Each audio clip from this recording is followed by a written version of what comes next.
بەناوی خۆی بەخشندەی میهرەبان سڵاو لە بینەرانی کەناڵی ئاسمانی پەیام هەوڵ دەدەین لە گفتوگۆی ئەم شەوماندا قسە لەسەر قەیرانەکانی هەرێمی کوردستان و دەرهاویشتە کۆمەڵایەتی و دەرونیەکان بکەین. قەیرانەکانی هەرێمی کوردستان دابەزیوەتە سەر ئاستی چینی خوارەوەی کۆمەلگا، ڕاستەوخۆ کاریگەری لە سەرباری دەرونی ژیانی تاک و ژیانی خێزانەکان کردووە. ئەو قەیرانانە تاوەکو و ئاستە ڕۆشتووە کە جیابوونەوەی کۆمەڵایەتی، خۆکوشتن، وازێنان لە قوتابخانە، دوورکەوتنەوە لە ژیانی فەزای گشتی هێناوەتەکایەوە. ئەو قەیرانانەی کە لە هەرێمی کوردستاندا دروست بووە بارێکی دەرونی خراپی لەسەر دەرونی تاک و کۆمەلگا لە کۆمەلگای کوردیدا بەجێهێشتووە. هەوڵ دەدەین لە بەرنامەی گفتوگۆی ئەم شەوماندا ئەمانە شرۆڤە بکەن بە میوانداری بەڕێزان دکتۆر هەژار مەعروف، مامۆستای زانکۆ و شارەزا لە بواری دەروونناسی و هەروەها مامۆستا ئاراس ناسر سۆسیۆلۆجیست و هەروەها شارەزا لە بواری دەروونناسی، بەڵام دوای ناوبڕێک دەگەڕێینەوە لاتەن.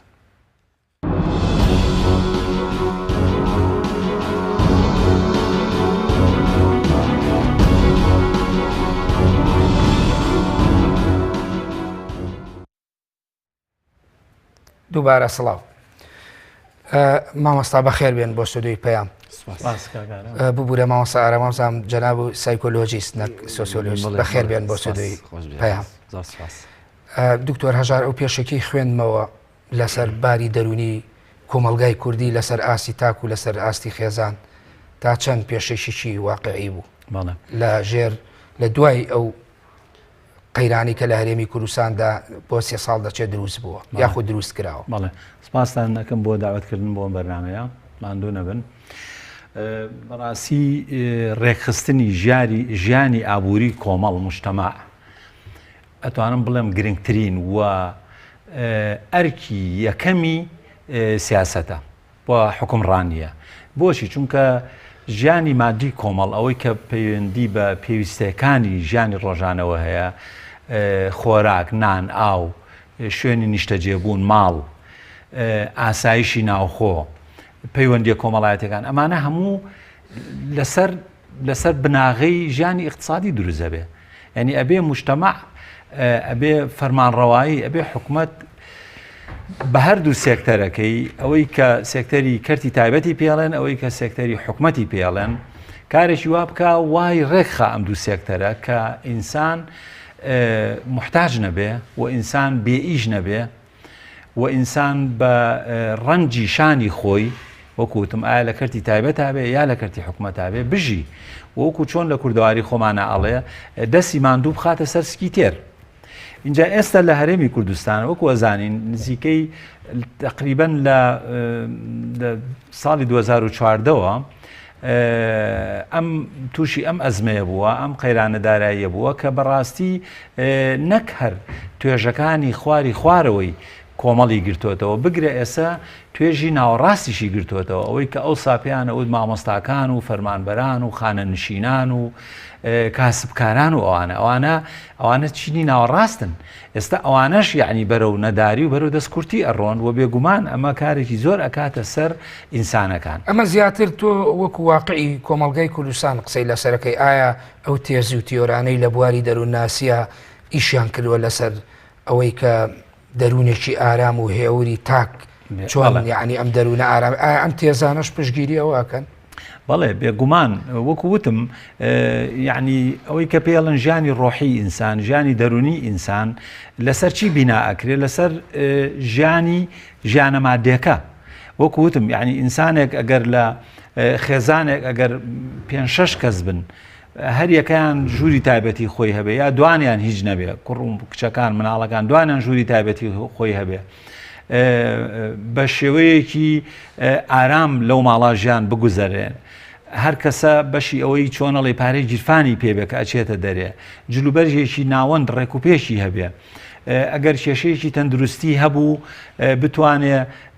بچێت بۆ بنکەیەکی تەندروستی، بچێ بۆ لای دکتۆر، ئەو دەرمانەی کە بۆیە نووسن دڵنیابێ لە دەرمانەکان و بتوانێ بە یا بە خۆڕایی بێنێ یا بە پارێکی کەم بێنێ. بێگومان خێزانێکی ئاوە ئەندامەکانی چۆنەڵی هاوسەنجێکی دەرونیان ئەبێ، ئارام ئەبن، شاد ئەبن، یا بەلای کەمەوە بناغەکە هەیە. بناغەکە هەیە و ئەگەری ئەوەی کە ئەندامانی ئەم خێزانە شاد و دڵخۆش بن ئەگەرێکی بەهێزە بەڵام هەندێک حاڵەتیش هەیە بێگومان ئەو هەندێک کەس هەیە خۆی لە ناخیا چۆن ئەڵێ لایەنی چۆن دروست بووە لایەنی بایۆلۆجیەکەی جەستەی ئەندامەکانی کێشەی تەندروستی هەیە ئەنی لەو حاڵەتیانە ئەوە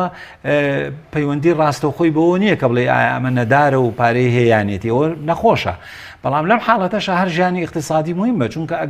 ئەگەر وا خۆی نەخۆشیش بێت ئەوە ئەگەر باری اقتصادەکە باش بێ ئەگەر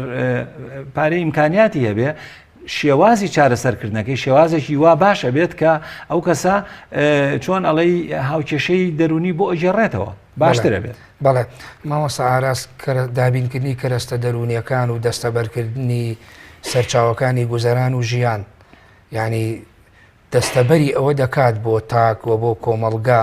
کە ئەمانە کاریگەریشی پۆزتیڤیانێت تاوکو دەرونێکی هێور و ئارامیانە بێت. بەڵێ طبعاً ئەو قەیرانی کە ئێستا بە شێوەیەکی گشتی باسمان کرد ئەم زروفی کە ئێستا هاتوۆتە پێشەوە کاریگەریەکی ڕاستەوخۆی لەسەر سەرجەم تاکەکانی کۆمەلگا بە تایبەتی ئەوەی کە باس کرا با بڵێن چینی خوارە و چینی مامناوەند لەسەر ئەمانە زۆر دروست کرۆ با بڵێن ئەو چینانەی کە ئەو خەڵکانەی کە دوورن لە حیزبە دەسەڵاتدارەکان و حکومڕانیەکانی هەرێمی کوردستانەوە هەمویان بە شێوەیەکی گشتی بەر ئەم لێشاوی قەیران و با بڵێن ئەم سترێسە زۆرە کراون کەواتە ئێستا کۆمەڵێک کاریگەری لەسەر خەڵک دروست بوو ئەو کاریگەریانی کە دروست بوون لەسەر خەڵک بەشێکی زۆری لەو کاریگەریانی کە دروست بوون سترێسێکی زۆرە طبعاً سترێس با بڵێن زەخت یەکێکە لە ئەو کاریگەریە خراپانە یا لەو هۆکارە خراپانەی کە با بڵێن چەند ئەعرازێکی تریە بێت یان چەند دەرکەوتەیەکی تریە بێت دوای ئەوە بیانی بەشی زۆری توشبوون بە نەخۆشیە جسمیەکان هەتا بە نەخۆشی دڵ و بە نەخۆشی بەشێکی زۆر لە کارسینۆما لە با بڵێن سەرەتان و لە ئەنواع لە شەکرە و لە ئەنواعی جۆری تری نەخۆشیەکان لە ئەنجامی سترێسەوە دروستە بێت ئێستا هەرێکێک زۆرینەی تاکەکانی بەسی ئەو فشارەیە کە لەسەر دەرونی تاک دروست بەڵێ فشارەکە ئەگەر لە ڕووی جەستەیی بێ یا ئەگەر لە ڕووی دەرونیەوە بێ بە تایبەتی لێرە من بەبەسم لە ڕۆ دەرونیەکەیەتی لە کاریگەریە دەرونیەکەیەتی لەو کاریگەریە دەرونی کە ئێستا لەسەر زۆرینی خەڵک دروست بووە بۆیە ئێمە وەکو خۆمان وەکو دەروونناس کاتێ متابعی خەڵکەکەین کە ئێستا لە ناوەڕێمی کوردستانە زۆرینەی خەڵکی بینی خەڵک بێتاقەتە بێزارە لە یعنی خەڵک ڕەشبینە خەڵک قەلەقە نازانێ مەسەلەن مەسیری چی بەسەریەت لەم وڵاتەیە مەسیری مناڵەکانی چی بەسەریەت دەوروبەرەکەی چی بەسەریەت هەر یەکێک با بڵێن لەمانە چی بەسەریەت بۆیە سێرەکەی قەلەقە خەڵک بەرامبەر بە ژیانی خۆی و بە دەوروبەرەکەی خەڵک ڕەشبینە بەرامبەر بە خۆی خەڵک تووشی کە ئابە و خەمۆکی بۆ یعنی بەرامبەر بە خۆی و بەرامبەر بەم حکومڕانی کە حکومیەکە بەم دەسەڵاتی کە حکومیەکە یعنی بێ ئەمە لە بەرامبەر بەم حکومڕان و دەسەڵاتی کە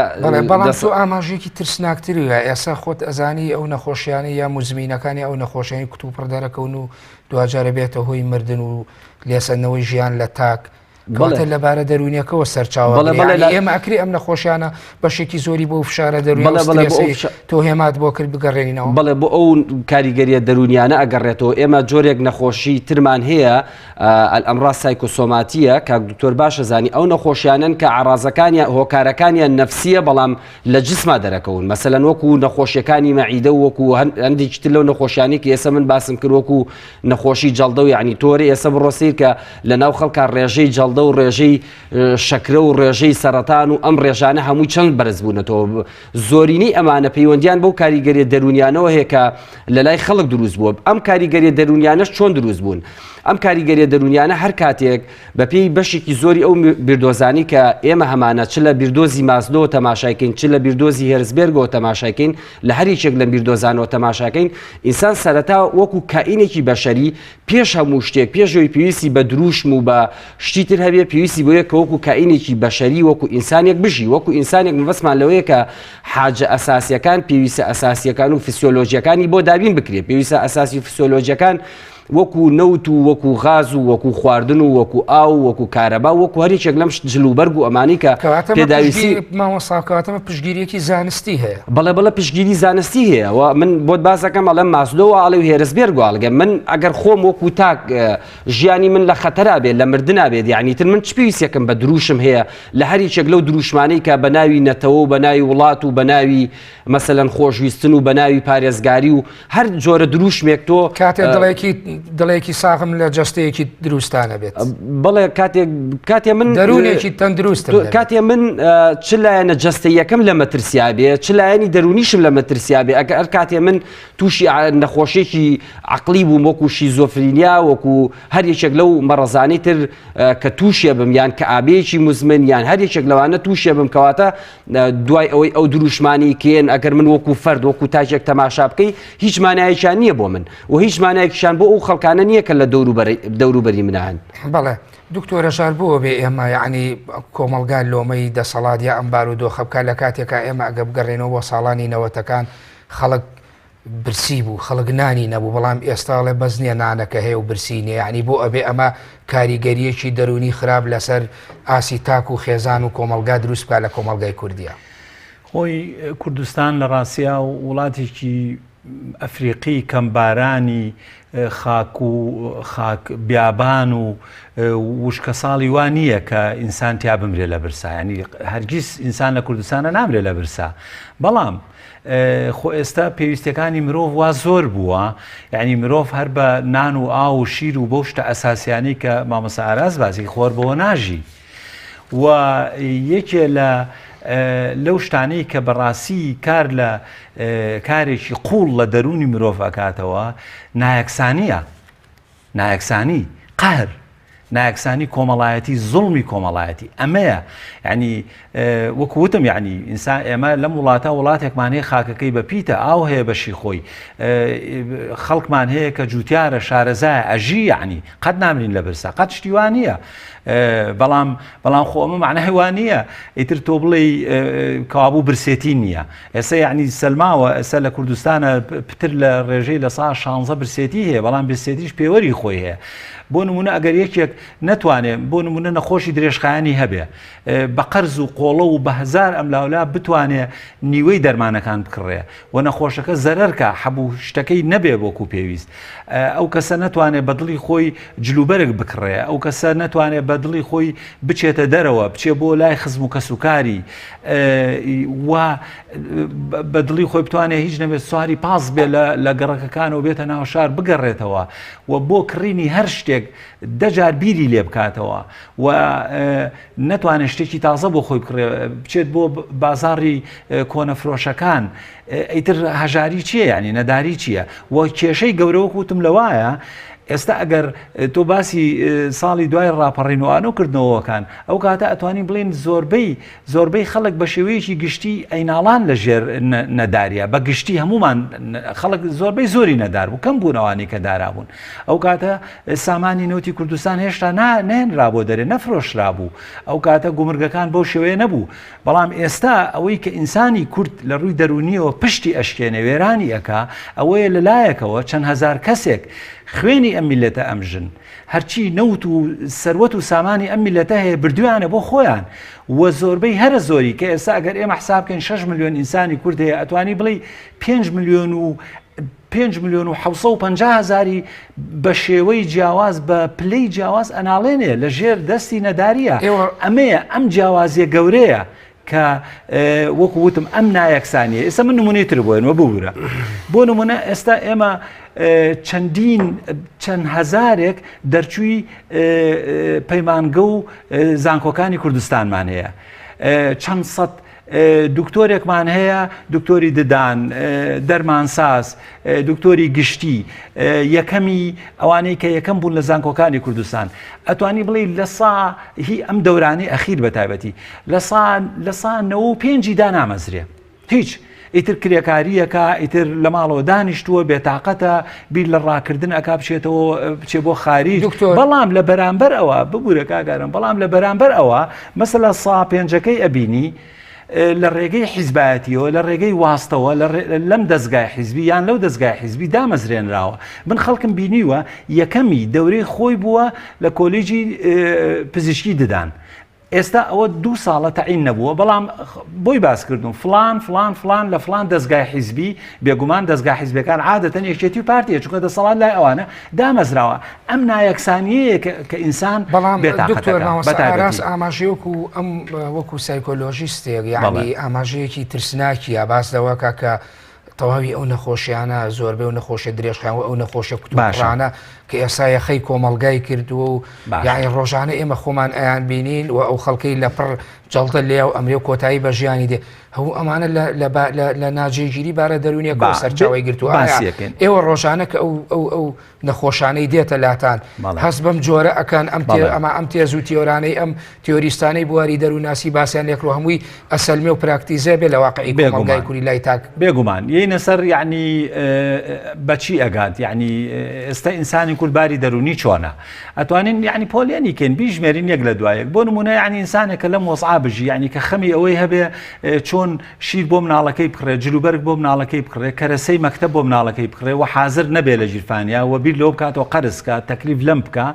بێگومان ئەم ئینسانە تۆ بێ چاوەڕێ ئەوەی لێ بکەی نیگەرانە ترسی زۆرە ترسی لە ئێستا هەیە ترسی لە ئایندەی خۆی و مناڵەکانی هەیە ئەبێ چاوەڕێ ئەو بکەی ئەم ئینسانە بەردەوام بیرەکاتەوە ئەبێ چاوەڕێ ئەو بکەی کە لە جێگا ئەچێ بخەوێ ئەم دیودی و ئەکا خۆی ئەخواتەوە خەوی لێ ناکەوێت نیوەشە و هەڵەسێ خەوی ناخۆشە بینێ ئەبێ بیر لەو بکەیتەوە کە شادی و خۆشی نامێنێ لە ژیانی ئەم ئینسەکە ئەمەوە کوتم زۆر بێتی شادی و خۆشی نامێنێ بگرە جاری وا هەیە یعنی وەکو چۆنەڵی کاسەی پڕ ئاشتی ماڵە جاری وا هەیە بیانوو دروزە بێ ڕەخنە دروزە بێ گلەی زۆر دروسە بێ هەندێک خێزان هەیە ڕاهاتون کە بەشی خۆیان ئیمکانێتیان دەرەنجامی ئەمانە چییە؟ ئەوەیە کە پێم وتی لە ڕووی دەرونیەوە وەکوتم شادی و خۆشی نامێنێت ترس زۆرە بێ کەم خەوی دروسە بێ مەعیدە ئەناڵێنێ سەر ئێشە زۆرە بێت خەمۆکی دروسە بێ جاری وایە بێزاری لە ژیان دروسە بێ تووڕەیی دروسە بێ ئێستا ئەگەر تۆ کاک ئارام ورد بیتەوە بەڕاستی یعنی خەڵکێکی زۆرەیە گرژە تەحملی نییە زوو و ڕابێ لەسەر بەسیترین شت هەر لە سیارە لێ خوڕینە ئەگەر بڕێتە سەر جادەکان بۆ دەرەکەوێت کە چۆن لەسەر سادەترین شت بۆی هەیە شەڕی قورس دروست بێ شەڕ دروست بێ ئەمانە دروستە بێت جگەلەوە کار لە چۆن ئەڵێ قیمەتی ئینسان بەگشتی دائەبەزێت چۆن مەسەلا من یەکێ لە خەمە گەورەکانم ئەوەیە ئێستا ئەم بێ ئیشیە بووە بەهۆی ئەوەی کە ڕۆژانە حەزەکەم بزانن یعنی ئەوەی کە ئەڵێن دامەزران وەستێنراوە تەواو نەوەستێنراوە بەڵام بەداخەوە ئەو شوێنەی کە ئێستا دامەزرانی تیا ڕوئەیە بێگومان بە تایبەتی دابش کراوە عینیشت لە نێوانی پارتی و یەکێتیە ئەوانەی کە واستیان هەیە و نزیکن و دوای دێمەسەر ئەو تەوەرانە هین ئەکەن یعنی ئینسانەکان بە شێوەیەک لە ناومێت بوو دوای دێمەسەر ئەو تەوەرانە مامەسا ئاراس ئەو هەڵچوون و خۆکوشتنەی ڕۆژانە ئەبینین گەنج خۆیە کوژێ خوێنکار دانەمەزراوە خۆیە کوژێ کچێکی گەنجە خۆیە کوژێ کەسێک هاتوۆتەوە لە ئەوروپا هاتوۆتەوە لە کوردستانە خۆیە کوژێ و هەڵچوونێکی دەرونی زۆرەیە ئایا ئەم حاڵەتانە کە هێواش بەرەو دیاردە ئەڕۆن ئەمانە چاوەڕوان کراو بوو لەم بارودۆخەی کە لە ئەنجامی قەیرانی دارای و ئەم دۆخەی دروستکراوە لە هەرێمی کوردستانە بێتەکایەوە کاگارم ئێمە بیردۆزێکمانەیە کە پێوترێ بیردۆزی ئیکوالیزیشن لەم بیردۆزەیە باسی چیەکان بیردۆزە باسی یەکسانیەکە لەم بیردۆزەیە باسی ئەوە کە هەچ کاتێک ئینسان لە شوێنێکە هەستی بە نایەکسانی کردوەکۆی کە کاک دکتۆریش باسی کرد کە هەستی بە نایەکسانی کردێترە و ئینسانە بێتاقەتە بێ بێزارە بێ بێ ئەمەلە بێ لەو شوێنی کە تیاژی یعنی سیر کە ئێمە وەکو ئێوەش باستان کرد لە پێشتر مەسەرەن لە ساڵی نەوەتەکان لە پێش نەوەتەکان خەڵک زۆرینەی خەڵک هەژار بوو بەڵام دوو هۆکار هەبوو کەوای لە خەڵکە کرد خەڵک یعنی بمێنێتەوە بەلایەوە ئاسایی بێ یەکەم ئاستی گوزارانی زۆرینەی خەڵک وەکو یەکوا بوو ئەگەر ئێستا تەماشا بکەی ئاستی گوزارانی خەڵک وەکو یەک نییە بۆ خەڵکە ئاساییەکە بۆ ئەوانی کە ئێمە پێمانەوەترێ خەڵکی ئاسایی چینایەتە گەورەیەکە دروست بەڵێ ئەو جیاوازە چینایەتە گەوری خوارەوە بەڵێ ئەو جیاوازە چینایەتە گەورەیە کە لە ڕووی مادی و دەسەڵات و ئەوانەوە ئێستا دروست بووە لە هەرێمی کوردستانە لە پلەیەکەوە ڕۆشتۆ بۆ پلە دە یعنی پلە دووسێ و چوارۆمانە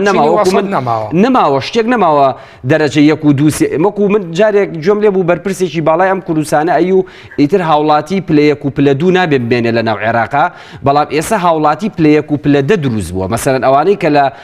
حیزبەکانەوە زۆر نزیکن و لە حکومڕانەکانەوە زۆر نزیکن پلەیەکن بۆ هاوڵاتیە بەسیتەکانی وەکو ئێمەمانانیش پلە دەین لە وڵاتیاژین کەواتە لێرەیە یعنی چی دروست بوو یعنی بیردۆزی ئیکوالیزیش یەکسانبوون نەما کە یەکسانبوون نەما هەچ کاتێک منیش هەستم بە نایەکسانی کرد لە هەر شوێنێکا بووە تا لە ناو خێزانەکە ئەگەر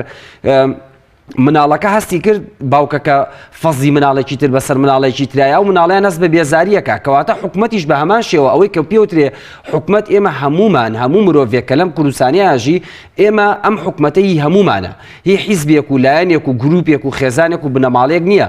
حکومەت جیاوازە لە حیزب کەواتە ئێمە هەموو متەتەڵەباتەکانمان وەکو هاوڵاتی هەموو داواکاریەکانمان لە دەوڵەتە لە وڵاتە بەڵام سەیرەکەی ئەم دەوڵەت و وڵاتە تەنها بۆ کۆمەڵی خەڵک هەموو خەڵکەکانی تر نیەتی مەسەلەن ئێمە وەکو هاوڵاتی سادە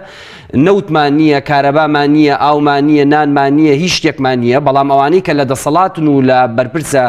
حکومیە باڵاکان و حیزبیە باڵاکانن هەموو شتێ بۆ ئەوان هەیە ئاو هەیە کارەبا هەیە ڤێلا هەیە نازانم سەفەر هەیە تیارە هەیە هەموو شتێک هەیە سیرەکەی ئەوان لە پلەیەک ئێمە لە پلە دوو بووە لەم خاڵەیە مامۆستاکەواتیا کرێ بڵێنەوە بەرپرسیارەتەکە یەکلایەنەیە هەر حکومت بەرپرسیارە لەمە یاخود وشیاری تاک و کۆمەلگاشی پێویست ئێستا ئێمە سەر ئەوە طبعا لەوەیە دوو هۆکارەیە دوو خاڵەیە خاڵێکی ئەگەڕێتەوە بۆ ئەوەی طبعا لە ئێسەیە لەم کاتی ئێسەیە حکومت و دەسەڵات لی بەرپرسیارە دوو هینمانەیە یان ئەبێ حکومت ئیش لەسەر ئەوە بکات وەکو وڵاتەکانی یابان و ئەوانە حکومت ئیش لەسەر ئەوە بکات چۆن با بڵێن سیستەمدا ئەنێ بۆ خەڵک و چۆن خەڵک ڕێگە خات و چۆن وڵات وشارەکاتەوە یان ئەبێ خەڵک بۆ خۆی وشار بێتەوە ئەو حکومڕانیە بگۆڕێت و حکومڕانیەکی با بڵێن یەکسان بێنێتە پێشەوە وەکوی کە لە شۆڕشی فەڕەنسیا کرا لە فەڕەنسا خۆ شۆڕشی فەڕەنسیکە کرا لە فەڕەنسا بەرامبەر بە دەسەڵاتدارە فەڕەنسیەکان کردیان خۆ بەرامبەر بە چێ کردیان عەرەبێ بەرامبەر بە کوردێک نەیکرد کوردێ بەرامبەر بە عەرەبێکی داگیرکەر نەیکرد هەر فەڕەنسیەکان بەرامبەر بە فەڕەنسیا حکومڕانە نەعادیلەکانی خۆیان کردیان بۆی حکوومەتێکی عادیل و یەکسانی کۆمەڵایەتی بێنە پێشەوە کەواتە ئەمە دیوێژێتی ئێستا ئەوەی من ملاحەزەم کردووەم ئەم دەسەڵاتی ئێمە یعنی ئاگای لە نازام ئاگای لە خۆی نییە توانای هەرچەند توانای خوێندنەوەی نییە چونکە ئەگەر من وەکو سایکۆلۆژیستێک باسی بکەم یان تەماشای بکەم ئەوانەی حکومڕانی ئەم وڵاتەکەن وەکو کۆمەڵێک کەسی سۆسیۆپاس باسییانەکەم کۆمەڵی خەڵکی سۆسیۆپاس کێن ئەوانن کە ئەنتی سۆشال پەرسۆناڵەتی سیڤیلایزیشن یعنی دژی خەڵکن دژی کۆمەلگای مەدەنین سیفەتی ئەمانە چۆنە سیفەتی ئەمانە ئەوەیە کە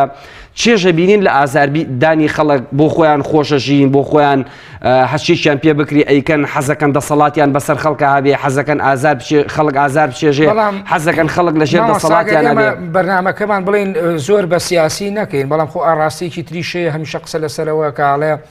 لەبەرەوەی ئەم دەسەڵاتە دیراسەی باری دەرونی کۆمەلگای کردەوە خەڵکی کردووە ئەم بارودۆخی لەبەرەوە بۆ یەکێتە سەر یعنی ئەگەر دیراسەشی نەکرێت لانی کەم کۆمەلگاکەی ناسیوە لە مای 25 ساڵی دەسەڵاتی سیاسی کوردیە یعنی پێدوانیە ئەمە بۆ خۆی ئەم دیراسەکردنە بۆ خۆی ئەم دۆخە ڕەشبینەی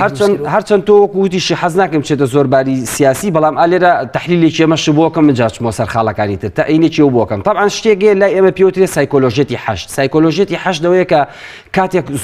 کۆمەڵێ خەڵک کاتێک خەڵکێکی زۆر یان هاوڵاتیانی ئەم نیشتیمانە هەمویان لە شتێکە یەکەگرنەوە لە خاڵێکە ئێستا ئەم خاڵی کە هەیە ئێستا نەبوونیە نەداریە نەعەدالەتی کۆمەڵایەتیە کۆمەڵێک شتە ئەم خەڵکانە دوایی بەیەکەوەیان لێت بەیەکەوە شتێکەکەن مەسەلەن ئیتر ناوی ئەنەی تەزاور ناوی ئەنەی ئینقلاب ناوی ئەنەی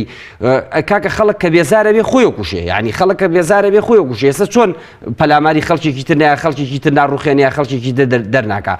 ئێستا خەریکە وردە وردە لەناو هەرێمی کوردستانە ئەم شتە یعنی ئەم سایکۆلۆژێتی حەشتە کوشتن فراوان بێ لە کوردستان ئەگەر ئەم دۆخە ئاوا بێت ئەی طبعا فراوان یعنی لە ئایندا زیاتر بێت طبعا جا من باسی خاڵی دووەم بۆ نەکردی خاڵی یەکەم وەکو باسم کردی بۆم باس کردی یەکسانی خاڵی دووەمیان هیوایە ئەمەلە ئێمە لە نەوەتەکانە دائیمەن هیوا و ئەمەلێکمان هەبوو بۆی کە دەوڵەتێکی کوردی و حکومڕانێکی کوردی و مەسەلەن سیستەمێکی کوردی دامەزرێت و هەمومان لە پەنایە بەحەسینەوە و وەکو لەو سیستەمەی بەعز نەجاتمان بوو لە حکومی عەرەب نەجاتمان بووی وتر لە حکومە کوردوینەکە هەمومان بەحەسێنەوە بەڵام کە حکومە کوردیەکە هات حکومە عەرەبیەکە زۆر باشتر بوو یعنی حکومە عەرەبیەکە فەرقی تۆی ناکرد کە کوردی لەگەڵ کابرایەکی عۆجەیە تۆ چەند موچە وەرەگردەی ژەونە موچی وەرەگرت بەڵام ئێستا سیرەکەی ئەوەتە هاوڵاتیەکە ئەمرێت لە برسا لە حکمڕانیەکەی خۆمانە بەڵام خەڵکیی تر هەیە زۆر بە ڕەفاهیە دەژی. بەڵێ دکتۆرە ژار ئەو حاڵەتانی ڕۆژانە دێتە لای ئێوەیە ئەو نەخۆشانەی کە ئێوەیان بینن ئایا ئەو مەترسی خۆکوشتن و ئەو دیاردە کۆمەڵایەتیانە دیاردەی جیابوونەوەی خۆکوشتنە ناومێدی ئێوە هەموو ئەمانە وەکو دەرو ناس لیان چاوەڕوانەکان و ڕێنماییان ئەدەنێ یاخۆ زیاتر ئێوە لە هەندێک بواری دیکە کە پەیوەندی بە دیوی ناوەوەی ئومێدبەخشینەیە زیاتر ئیشەکەن. خۆی من لێرە ڕەم تا حدێک جایە لە بەتابەتی لەو بابەتی کە مامۆستا ئاراس باسی کرد کە تۆ پرسیدایە خۆکوشتن زۆر ئەبێ ئەمیش وتی بەڵێ یعنی چاوەڕێ ئەوە کرێت لە ڕاستیا مەرج نییە ئەسڵەن دیراسە هەیە لێکۆڵینەوە هەیە کە باسیەوەکە لە کاتی قەیرانە گەورەکانە قەیرانە تێکڕاکان کە هەموو چین و توێژەکانی کۆمەڵ ئەگرێتەوە سەرتاسەری وڵات ئەگرێتەوە ئەمە جۆرێکە لە تەحەدا جۆرێکە لە ئەلەنگاری وا لە ئینسانەکە مەرجنیە وای لێکا کە ڕاستە هەندێک هەیە کە کەسێتیان وایە هەندێک کەسێ خۆیان نەخۆشن خۆیان خەمۆکی قورسیان هەر هەبووە بێگومان لە کاتی قەیرانە مامۆستایە کە موچەی نییە کرێچی ناتوانێت کرێخانەکەی بە بەیانی هەڵەچی لە ماڵەکەی خۆی کوشتوە خۆی هەڵواسیوە بۆ ئەمە لە ئەنجامی ناومێدی نیە. بۆت باسەکەم بەداخەوە ئێستا من ئامارێکم لە بەردەمان نییە بڵێم لەو کاتەوەی کە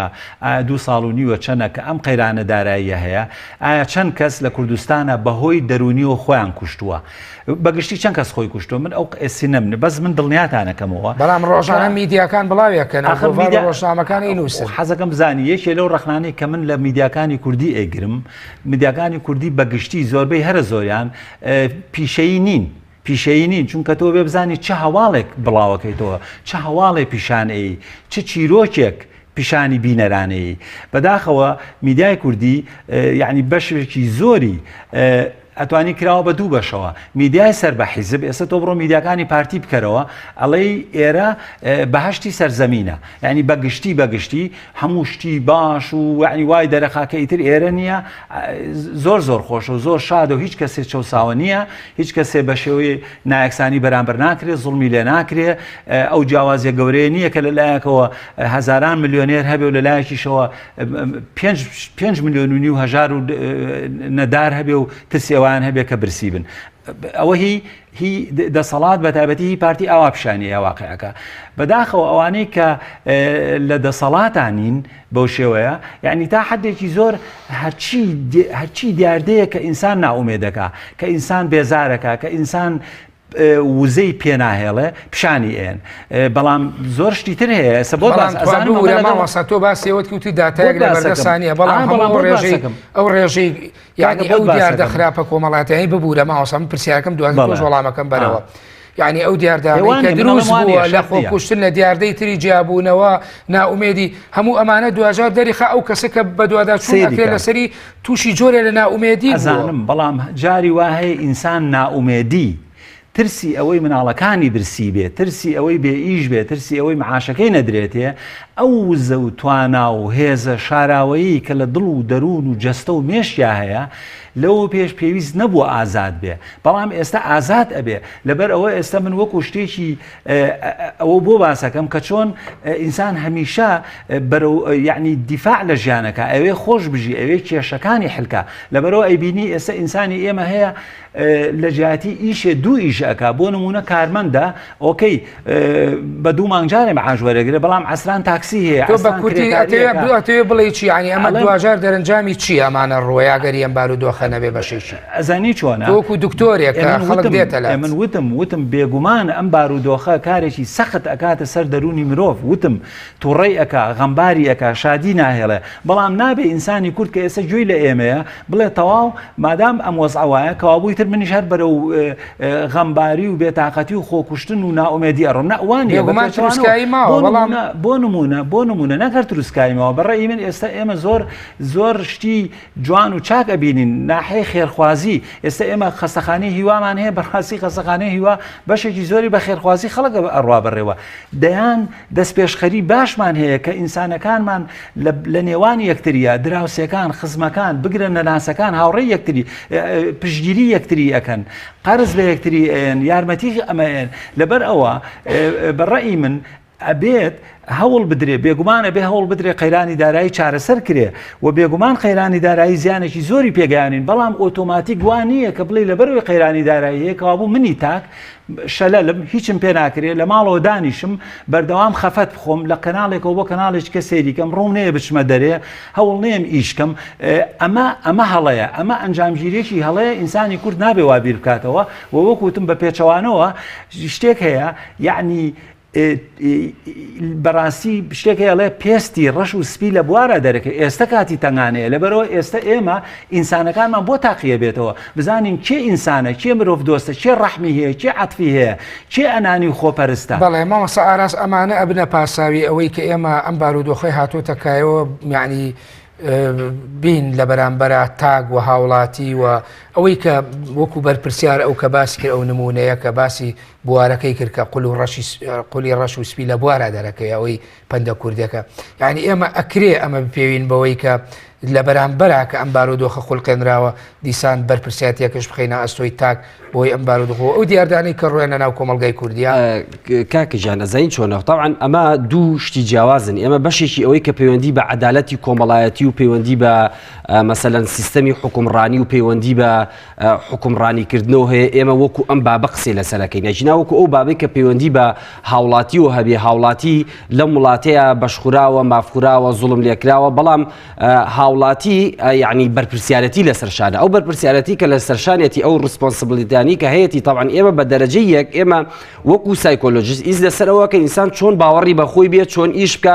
یەکێک لە ئەو بەرپرسیارەتیانی کە ئەکەوێتە سەر هەموو تاچێک یەکسانی کۆمەڵایەتیە یعنی ئەبێ هەموو تاچێک لە ناو کۆمەلگایە یەکسانی کۆمەڵایەتی بپارێزێت کاکە ئۆتۆماتیکیە گەرە هەموو تاچێک ئیش لەسەر پاراستنیەکێتی یەکسانی کۆمەڵایەتی بکاتەوە بەڕاستی حکومڕانیی وا ناتوانێت حکومڕانی ئەم وڵاتە بکە یعنی ئەبێ و کاتە حکومڕانیکیش بە یەکسانی کۆمەڵایەتی پارێزێ لە نێوان هەموو تاکەکانە کەواتە دیوی ئەوەی کە تاک خۆی چۆن دروست بکات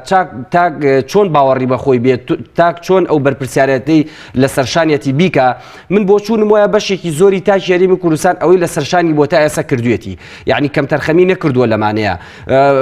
بەڵام ئەوەی کە بەڵام بۆ کە تاکێ وەکو دکتۆر باسی ینی لەوانەیە کەسێک خۆی لە ڕووی دەرونی و یان باری تەندروستی تاوە نەبێت پەنا بۆ خۆکشتن و هەندێک دیاردا ئەبا بۆ ئێمە مە بخەینە ئەستۆی ئەوەی کە تۆ بگرە تۆ سیکە ئەمە دوو جیاکردنەوەی هەیە وەکوی کاکتۆر باسی کرد جیاکردنەوەی هەیە طبعا ئێمە ناتوانین بڵین هەموو خۆکوشتنێک یان هەمووینێک پەیوەندی بە یان بە تایبەتی خۆکوشتن تاوانەوە بابەتێکی زۆر تایبەت و زۆر جیاوازە سۆسایتی ئەمە بەشی ئەم خۆکوشتە هەموو خۆکوشتێ ناگەڕێتەوە با بڵین سەبەبەکەی بۆ حکومڕانی بۆ ئەم نەعەدالەتی کە بەشی زۆری پەیوەندی بە و نەخۆشی عەقڵی و نەفسی و لایەنە سایکۆلۆژیسیانەوە هەیە کە بەشێکی فەسەجی و بەشێکی تریشی بەڵێ خۆت ئەمە عاملێکە مثلا ئەتوانین بڵێن عاملێکە و عاملێکی ڕئیسی ئەم عاملەی کە ئێستا ئەم نائومێدی هەیە وەکو لە سەرەتاوە باسم کە بە دەرەجەی یەک لەسەر سترێس و لەسەر کەئابە و لەسەر ڕەشبینی و لەسەر خەمۆکی و لەسەر قەلەق و لەسەر هەر یەکێک لەم حاڵەتانەی تر کاریگەری تەواو لە 100% هەیە نەک لە 199 کاریگەری لە 100% هەیە کە تۆ برسی بووی کە تۆ مناڵەکە و شیری نەبوو مەعاشی وەرنەگرت سەرما بوو لە ماڵەوە کابراڵێ کاکە من بەسیتی نمونە بۆ بێنمەوە یعنی کابرایەتە سەر تەلەڤیزیۆنە گری ئەڵێ من ئەو 1000 دینارم پێ نازانم خەریکە ئەمرم لە برسا پێم نییە شیر بیکڕم بۆ ئەمە شکاندنی ناخی ئینسانی یعنی ئەم ئینسانە گە تۆ من تەماشای کەم تەنها وەکو کائینێکی بایۆلۆژی ئەیبینم کە لە ڕووی بایۆلۆژیەوە ئینسانێکە و تەواو بەڵام ئینسانە لە ڕووی ناخۆ شکێنراوە لە ڕووی سایکۆلۆژیەتەوە تێک شکێنراوە ئینسانە کەرامەتی شکێنراوە ئینسانە با بڵێن شەهامەتی شکێنراوە ئینسانە ناخی شکێنراوە ئینسانە بێزارە تووڕێ بێزارە بۆیە قساناکە باشە ئەم ئینسانە گەر ئێمە تەماشایکەین هەر وەکو ئینسانێک چ فەرقێکی لەگەڵ ئەو ئینسانی تر کە بە ملیۆنەها دۆلارە بەخشێتەوە لە ناوم هەرێمی کوردستانیا بەسەر خەڵکانی ترا تۆ وەکو فەردێک من وەکو فەردێک لەم هەرێمی کوردستانەیە کە ئەوە بێزارم و یەمەسە تەلەڤیزیۆن مەسەن ئەڵێم دینارێکم پێنیانە و کەسێکێت کە من زۆرم پێ ناخۆشە ئەو خەڵکانەیەن ئاوا ئەڵێن یعنی نابێ ئاوا بڵێن ئەبێ ئەمانە ئیش لەسەر ئەوە بکەن چۆن گۆڕانکاری دروست بکەن لەم وڵاتەیە یعنی یەکێک لە بەرپرسیارەتەکانی هەموو تاچێکە هەیە یعنی یەکێک لەوانەی کە ئەبێ دایم ئومێدی پێبەخشی وەکو ئێمە لە نەوەتەکانە ئومێدەمانە بۆ حکومەتێکی کوردی بێت و لە پەنای حکومەتە کوردی هەمومان بە یەکسانی بژین و بە خۆشگوزارانی بژین کاتەوەڵێ بێت تا کەمیشە ئومێد بەخش بێەوە آخر ئومێدەکەمان چییە؟ ئومێدەکەمانکایە ئەو ڕووناچیە کەڵکات یعنی آخر ئەو ڕووناچی ئەبێ خۆمان هەڵیکەین ئەیجینا بڕات بێ من بەیەکشت پێ بڵێم یعنی من ئەمە بەسەراحەت دێڵێم ئێمە چاوەڕێی ئەوە بین لە سای ئەم حکومڕانیە 200 ساڵی تری ژاوە بژین هەراواشین کەواتە بێ ئێمە وەکو فەرد ئەو بەرپرسیارەتی لە سەرشانمانە بۆ ئەوەی چۆن بتوانین ئەم ئومێدە دروستکەین ئەبێ ئیش لەسەرەوە بکەین. بەڵێ دکتۆر هەژار ئەگەر گیرفانێ بەتاڵ بێ و پارێتیان نەبێ مۆم و ڕووناچی لەکوێ ئەم تاریکایە هەڵکات؟ خۆی من وەکووتم بێگومان لایەنی مادی و لایەنی اقتصادی ئەساسی ژیانە یعنی ئێستا تۆگە سەیرێکی هەواڵی مرکزی هەواڵی گرنگترین هەواڵەکانی دنیا وڵاتانی پێشکەوتوو هەمیشە باسی اقتصاد دەکات بەڵام باسی گیرفانی بەتاڵە کرد من گیرفانم بەتاڵ بێ یعنی بە پێی توانە هەوڵەیەم پڕیکەم بە ئیش بەکار بەڵام هەندێشت هەیە کە فعلەن ئەتوانی بڵێ بەڕاستی تەسیری ڕاستەوخۆی سیاسەتی شکست خواردووی اقتصادی حکوومەتی هەرێمی کوردستانە ئەمە پشتی ئینسانی کوردیشکان ببوورێتخوا بە ئەمجا وەڵامەکەت پێ نەبڕ بەڵام بە لێرە قەوسێ وەرگرم یعنی ئەگەر لە وڵاتێکە هیچ ئیش نەبێت دەرەتان نەبێ خەڵکی بیانی و دەرەکی بێن و بەرهێنان لە ناو کوردستان بکەن بەڵام بۆ هاوڵاتی ئەم وڵاتە نەبێ ئیتر چی هیوا و ئومێد و باری دەرونیکی تەندروست دروستە بێ بۆ هاوڵاتیەک وەچی ئایندەیەک ئەبینێ کە بتوانێت گیرفانی خۆی پڕکە ینی بێ ئیشیەک دۆخێک ڕوویان وڵاتە کردو خەڵک وەکو ئەگەر نەچینەوە سەر پرسیار وەڵامەکانی ڕابردوو تەواو بەرەو ناومێدی ڕۆشتووە بێگومان من لە پێش وتم حکوومەتی سەرکەوتووە هەم کەرتی تایبەت وارێک خا کە بەڕاستی بازاری ئازاد بێ کە ئەوەنە جێگەی ئیش بۆ خەڵک هەبێ ئیشکا کە بێ ئیشی نەبێ ئەوە حکوومەت شکستی خواردووە لە ڕووی اقتصادی بەتایبەتی و سیاسەتی نەوت بەتایبەتی شکستی خواردەوە تەسیری ڕاستەوخۆی ئەم سیاسەتە بۆ نمونە ئەتوانین بڵین بۆ نمونە بۆ سەر گەنجان بێ ئیشی گەنجان ناومێدی گەنجان گۆشەگیری گەنجان ناشادی گەنجان خەمۆکی گەنجان ترسی گەنجان بە گشتی بەتایبەتی گەنجان ئەمە تەسیری ڕاستەوخۆی سیاسەتی حکوومەتی شکست خواردووی حکوومەتی هەرێمی کوردستانەوە بەتایبەتی ئەوەی پێی ئەڵەن کۆچوڕە و ئەو کۆچوڕەوە بۆچی ئەوەی تۆ دۆزیوتەوە ڕۆژانە ئەو نەخۆشانە ئەبینیت و دیراسەیەکەی زیاتر لە چی بوارێکایە ئایا یعنی پەیوەندی بم بارودۆخە و قەیرانەوەی کە ئێستا ڕووی لە هەرێمی کوردستان کردووە بڕواب کە یعنی ناتوانانی ڕاستەوخۆ بوو بینەزانی بۆچی بۆت باسەکەم بۆچی یعنی ئێستا ئەوە نییە بڵێ لەوەتەی بەڵام شیکاریەکیش خۆ بێ لای خۆت ئەزانم یەکی لە شیکارەکانەوەیە بۆی هەیە خەڵکێکی زۆر ئێستا خەمۆک و ترس و بێتاقەت و تووڕۆوانە بێ بەڵام زۆر بە سادەیی پارەی نییە بێ بۆ یادەی دکتۆر پارەی نییە تێگەی پارەی نییە تەواو ئەوە نقطەیەک پارەی نییە دەرمانەکە بکڕێ باشە اینجا سەیریکە بەڵام ئێمە من بۆیە ئەڵێم ئەم مجتەمەعی ئێمە ئەوە نییە ئەوە تەنانەت حکوومەتەکەش بەو هەموو شکست خواردووە هەمووی بە هیچ جۆرێ ئەو حکوومەتە نییە کە ئێمە بڵێن ئەمە حکوومەتێکە هەر نییە بیرڕوخێنە و تەختیکە نابێ ئێمە وا سەیری شتەکانگەن ئەبێ شتی باش و جوان هەیە بیبینین وشتی زۆر ناشرین و خراپ بەڵام دکتۆر هەژار ببوورە خۆ خەڵکیش ناڵێ بیرڕوخێنە و تەختیکە ئەڵێ حکوومەتەکە من ئەرکێکمەیە لە وڵاتە فەرمانبەرێکم هاوڵاتیشی ئەم وڵاتەم ئەمە ئەرکەکەم دە مافەکەم بۆ دابین کە ئەو مافەکەی لێ وەرگرتووەتەوە ئێمە دیفاعێک لە هاوڵاتی بکەین بێگومان کاکە من یەک شتێ پێ بڵم ئێستا بۆ نمونە بەڕێی من بایکۆتی مامۆستایان خۆپیشاندانی مامۆستایان نمونەیەکی پیرۆزی جوانی سەرکەوتوو بوو کە بەداخەوە هەندێ سیاساتی حیزبی ویستی ئەمەش پۆخڵ و پیسکە بەڵام بەگشتی نەیتوانی و ئەوە دیفاع لە ئینسانی کورد لە تاشی کورد من ئەڵێم تاشی کورد نە ئەبێ خۆی ناومێت بێ و ڕاوەستێ لە ماڵەوە گۆشەگیرکە هەوڵ نەیە باری اقتصادی خێزانەکەی و خۆی باشکە نابێ وابێ ئەبێ هەوڵ بە و بۆ شۆڕانەوەستێ بگرە خەمە گشتێکە و ئەوانەی ئەو سیاسەتەی ئەو دەسەڵاتەی ئەو دەسەڵاتدارانەی بوون بەهۆی ئەوەی کە بێ ئیش بێ کە نەدار بێ کە بە ئیشە نەتوانێ خۆی و ماڵ و مناڵی بژێنێ بچێ ئیشی دووەم و سێم بکە و بە شەکەتی بگەڕێتەوە ماڵی خەوی لێ نەکەوێت لە شەکەتیە ئەو خەباتە سیاسیەش بکە بۆ نمونە نەچێ چەک هەڵگرێ بۆ ئەو حیزبانە تێگەی لە ژێر بەهانەی بێ ئیشیە نەچێ چەک هەڵگرێ نەبێ بە ئاسایشی ئەو حیزبانە بچێ هەرچی چۆنێ بۆ کرێکاری بکە بەڕێی من بچێ بۆ وڵاتان کرێکاری بە شوێن ئیشا بگەڕێ بەڵام نەبێ بە چەگاری ئەمانە بۆچی چونکە ئەو چەگاریە لە کۆتاییە ئەوە ئاوسێ خۆ بۆ ئەوە نییە بڵێ دیفاعی لە خەتی کوردستان پێ بکات لە کۆتاییە ئەترسی یعنی ئەم هەمووە من ئیشارەتم بۆ کرد کە ئێستا دامەزرانن نەوەستاوە بەڵام دامەزرانن دکتۆر و ئەندازیار و مامۆستا و پەرستار و ئەوانەی کە خزمەت گوزاری و توێژەری کۆمەڵاتی ئەوانە دانامەزرێن کاکارام ئەزین چێ دامەزرێن ئەوانەی کە سەر بە پارتی و یەکێتین طبعاً ئەوانەی کە دەسەڵاتدارانی ناوێکێتی چکە یەکێتی ێستا چەند ئیتیجایەکە خەڵکێکە یەکێتیە چەساوەیە بێ ئیشە قەرزارە هەموو شتێکی نەکبەتە ئێستا ئەمانە لە ژێر ناوی ئەنواع ئەچێتە لیوای عسکەری دیفاعی مەدەنی چەگاریانەکەن شتێکی گەورەیە لە ڕاستە ئەگەر چەکدار بێ و ئاسایش و پێشمەرگە بێ و هەرچی بێ هەمومان ئێمە دوجار هەموو ئەمانە لەم کۆمەلگا دووچاری ئەو بارودۆخە نائارامیە دەرونیە بووینەتەوە بۆ خێزانی ماڵ و خێزانی ئاسایشێک و پێشمەرگەیەک شەرک و خێزانی خەڵکیوایە هەمووای لێ هاتی هەموو دوجار و خەڵکێک لە کە لەم حیزبانەشە دەسەڵاتیانەیە دوجار ئەوانیش تووشی ئەم جۆرە ناومێدی و هەموویانخۆشیە بوو بەس من یەکێ لەو هۆیانەی کە پێ دەڵێم بۆچی ئێمە ناتوانین بڵێن بەهۆی ئەم ئەزمەیەوە ئیتر نەخۆشی دەرونی زۆر بووە یعنی هێشتا تەونی کۆمەڵایەتی نەک تۆر هەڵەیە چکە تۆر شتێکی سلبیە ماسیە گرێ ئەی کوژێ ئەوانە تۆر غەڵەتە بەکارێن بڵێت تەونی کۆمەڵایەتی لە ناو مجتەمەعی کوردیە سوپاس بۆخوا هێشتا ئەتوانی بڵێ ماوەتەوە ئەوەتە ئەیبینین چۆن کە یەکێک لە ڕووی دەرونیەوە ئەشێوێ یەکسەر نابن بۆ دکتۆری دەرونی شتێکی چاکە لە پێشە دەزەکە نەملی خزمەتی یەکەن یارمەتی ئێن ئامۆژگاری یەکەن ڕێنمایی پیشانێن لەگەڵ یا پیاسە ئەکەن ئەیهێنن ئەیبن ئەمە بۆ نمونە لە مجتەمەعاتی ڕۆژئاوا و ئەوروپی ئەمریکیوانە ئەوە نییە یعنی کە یەکێ نەخۆش کەوت یعنی ئێستا ئەگەر ئەم زروفەی ئێمە بۆی بۆ ڕوونکەمەوە بۆ بینەران ڕوونکەمەوە ئەم زروفی قەیرانی دارایی کە ئێستا ئێمە هەمانە ئەگەر بیگوازیتەوە بۆ ئەوروپا بۆ وڵاتێکی وەکو ئەڵمانیا دڵنیاتەکەم عیادەی دکتۆری دەرونی خەستەخانەی دەرونی پڕ بێ هەر بەر ناکەێت بۆچی چونکە تەونی کۆمەڵایەتی لەوێ لاوازە بەڵام لێرە تەونی کۆمەڵاتی خێزان هەیە دراوسێ هەیە خزم هەیە هاوڕێ هەیە ئەو پێودانگوستانداردانەی ئەو پێودانگوستانداردانەی کە بۆ نەخۆشێک کە نەخۆشی دەرونی هەبێ کەسێ لە ئەوروپا ئێوە بمە ئەزموتان کرۆ لە وڵاتی چووک و ئەڵمانیا هەبووە لەگەڵ کوردستانە پێکەوە بەراورد دەکرێن لە ڕووی نەخۆشیەوە لە ڕووی کاریگەریە دەرونیەکانەکەم لە ڕاستیان نەخۆشیە دەرونیەکان لە هەموو دنیا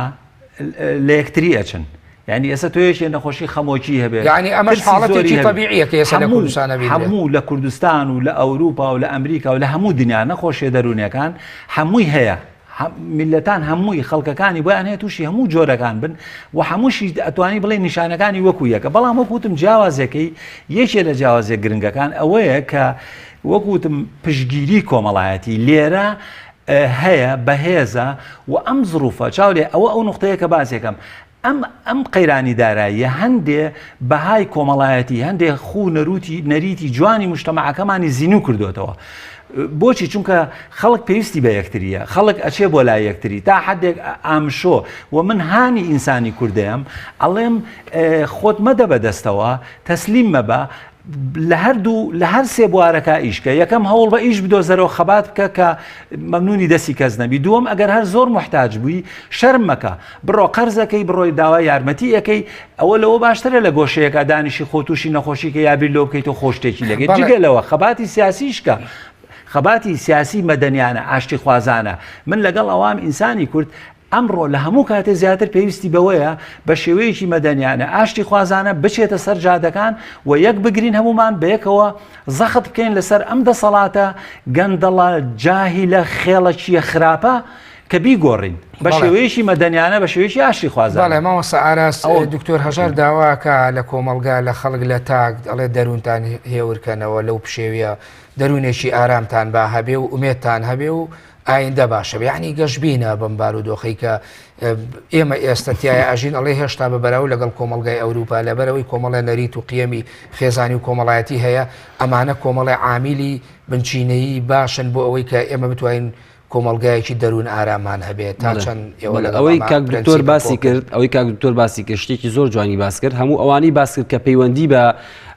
کۆمەلگا و بە تاک خۆیەوە هەیە ینی ئەمەی کە ئەم باسی کرد زۆر تەواوە نییە کە پەیوەندی بە دەسەڵات و بە حکومڕان مەسەن دەسەڵات مثلا وا لە خەڵک بک هەموو خەڵک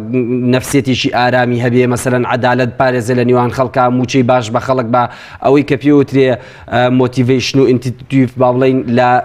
دەوافعەکان و لە پاڵنەرەکان و لە پاڵنەرە داخلیەکان و لە پاڵنەرە دەرەکیەکان بۆ خەڵکی دروست کردبێ بۆی خەڵک مەسەلەن تۆوەکو فەرمانبەرێک بۆی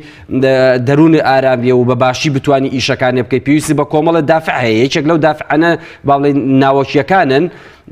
حوافیزەکانیان پێوترێ کە با بڵێن زۆر باشێ و دەستخۆشێ و قسەی خۆش و یعنی دروستکردنی جەوێکی ئارام و ئارامە بۆ تۆ دیوێکی تریشانەوەیە کە تۆ موچەیەکی باشی پێ بدرێت و سیارە بۆ دابین بکرات و چۆکی تۆ بۆی بتوانانی ئیشێکی باش بکەیت ئەمە حکومڕانێکە بەڵام ئەمەی کە وەکو حکومڕان نییە کە دکتۆر باسی ئەوەی کرد کە ئەوەی کە ئەکەوێتە سەر کۆمەلگا و سەر تاک طبعا ئێمە وەکو تاک و کۆمەلگا دووشتمانێ ئێمە طبعا ئەگەر لەسەر ئاستی کۆمەلگا تەماشای بکەین کۆمەلگا بۆ تاک دەورێکی باشە بینێ وەکۆی کە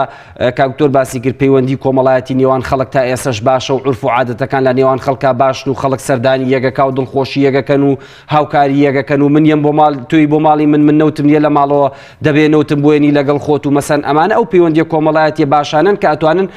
تا ڕادەیەک دەرونی ئینسان بە ئارامی ڕابگرنەوە دیوێکی تریوەی کە پەیوەندی بە فەردەوە ئێمە لەلای ئێمە پۆزیتیڤ سایکۆلۆژیمانێ یعنی با بڵێن دەروونزانی باشمانێ ئەم دەروونزانی باشە کە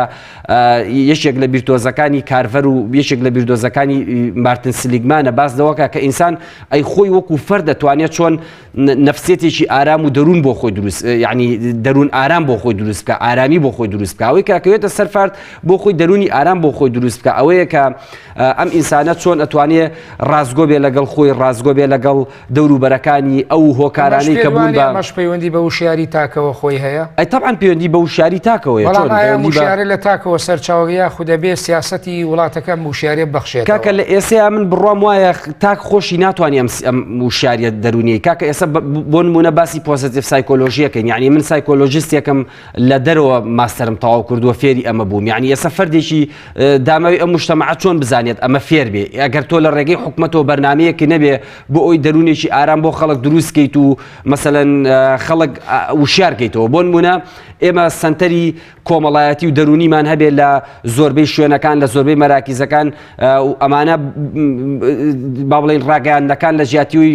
خەریکی ئەو شتانە ئەبن خەریکی پێهاڵدانی بەرپرس و شتەکانە بن خەریکی ئەو بن کە کۆمەڵێ بەرنامەی دەرونی جوان و بەرنامەی کۆمەڵایەتی باشانەوێ بۆی بگاوە تۆ بە شێوەیەکی تردانە ڕێژمەوە کاتێک کە حکومەتم قەیرانەدارایە دروست بووە بارودۆخی کوردستان ماوەی 3 ساڵەوای لێ هاتووە یعنی ئەکرا سیاسەتێک یا خەریکی بە کەلتورکردنی ئەوە بێت بتوانێت ئەم سنتەرانەی جەناب و باسیەکەی بۆی کە ئەم قەیرانە چاوەڕوانکرا و شەڕێکی تیرۆر یەخەی کوردستانی گرتووە ئەوە پاساوەکەی بڵین مەشروع و قبول کراوە یعنی هاوکات ئەیتوانی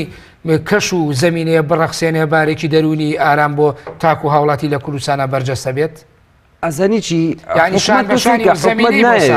تۆ بگرێ کاکەجام یەک نمونی سادە پێ بڵم حکومەت نایەوێ شتانە بەدواتە بەرپرسیارەتی لە وڵاتە کاکە ئەوەی کە پێ ئەڵێن حکومەتەوەی کە پێ ئەڵێن بەرپرسیار ئێمە وا باوانەوە بنێن ئەوەی بڕیار بەدەسە لە وڵاتی ئەیتر حیزبیە یا حکومیە بە ئەوەی بڵێن بڕیار بەدەسە مامۆسا 3 مانگ لەسەر ئەو جادانێ بوو